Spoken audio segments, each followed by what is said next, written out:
আম আরেকটা বিষয় জানতে চাই। আপনি একজন কর্মী মেধাবী শিক্ষার্থীকে এইচএসসি কমপ্লিট করলেন। তারপরে আম একে তো ২ ভাই-বোন, আপনি বড় মেয়ে। অনেকটা সংগ্রাম করেই আপনার এই পড়াশোনাটা শেষ করা, মানে ভালো রেজাল্ট করা। দিনাজপুরে আসতে দিল বাবা-মা? রাজি হলো? আত্মীয়-স্বজন, পাড়া-প্রতিবেশী সবকিছু মিলে সহজ ছিল কি দিনাজপুর আসা? না আপু, দিনাজপুরে আসা সহজ ছিল না। আমার ফ্যামিলি থেকে চাইতো যে আমি কুড়িগ্রামে এই কলেজে ভর্তি হয়ে মানে যখন আমি এসএসসি পাস করি, এসএসসিতে আমার ইংরেজিতে খারাপ হওয়ার কারণে জিপিএ 5 হয়নি। 4.83 পেয়েছিলাম। তো চাইতো যে কুড়িগ্রাম সরকারি কলেজে একটা সাবজেক্ট নিয়ে পড়াশোনা করি। তো আমার তো ইচ্ছা ছিল যে আমি ভার্সিটিতে পড়বো। বা যদি করতেই হয় গ্র্যাজুয়েশন কমপ্লিট করতে হয় সেটা আমি ভার্সিটি থেকেই করব। আমি ছোটবেলা থেকে একটু জেদি ছিলাম যে না এটা আমার করতেই হবে, পারতেই হবে। যে এরকম যেখানে মানে বাধা ছিল ওখানে মনে হয় আরো বেশি ইচ্ছা ছিল যে হ্যাঁ, আমি বাইরে থেকেই পড়বো করলে। তারপর হচ্ছে রংপুরে কারমাইকেল কলেজে আপু অনার্সে ভর্তি হই। আমার ১ম বার ভাগ্যক্রমে বিশ্ববিদ্যালয়ে চান্স হয়নি, যে আমি ওয়েটিং এ ছিলাম। পরে রংপুর তখন কোন কারমাইকেলে বিষয়ে ভর্তি হলেন? আমি তখন কারমাইকেল কলেজে ইংরেজি বিষয়ে ভর্তি হয়েছিলাম।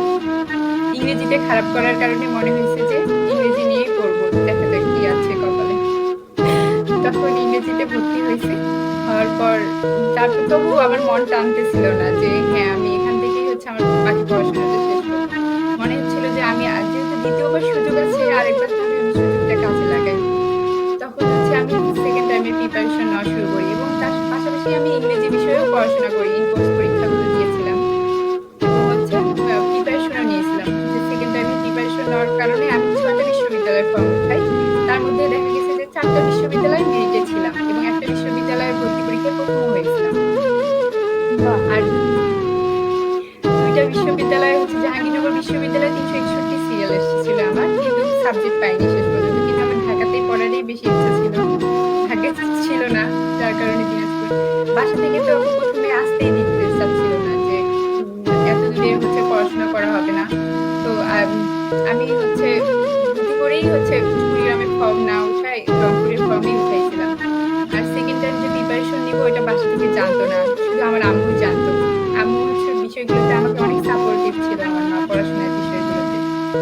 যে তারপর হচ্ছে যে 2nd টাইম করতে তো আলাদা হচ্ছে খরচেরও প্রয়োজন ছিল। তখন আম্মুর একটা গরু ছিল, ওটা বিক্রি করে আম্মু কিছু থাকতো। যে তখন ওটা দিয়েই হচ্ছে আমি একটা ভাইয়ের কাছে মানে প্রস্তুতি নেই বিশ্ববিদ্যালয়ে। এবং বিশ্ববিদ্যালয়ের জার্নিটাও সহজ ছিল না। বাসায় জানতো যে আমি এখানে পড়তাম। কিন্তু হচ্ছে আমি এইদিকে আবার ভার্সিটি প্রিপারেশন নিতাম। এভাবে প্রিপারেশন নিয়ে তারপর আপু ভার্সিটি পরীক্ষা দিলাম এবং উত্তীর্ণ হলাম। তারপর হচ্ছে আবার যখন ভার্সিটিতে চান্স পেলাম তখন বলতেছে না রংপুরে ভর্তি হইতে, যে রংপুর রোকেয়া বিশ্ববিদ্যালয়।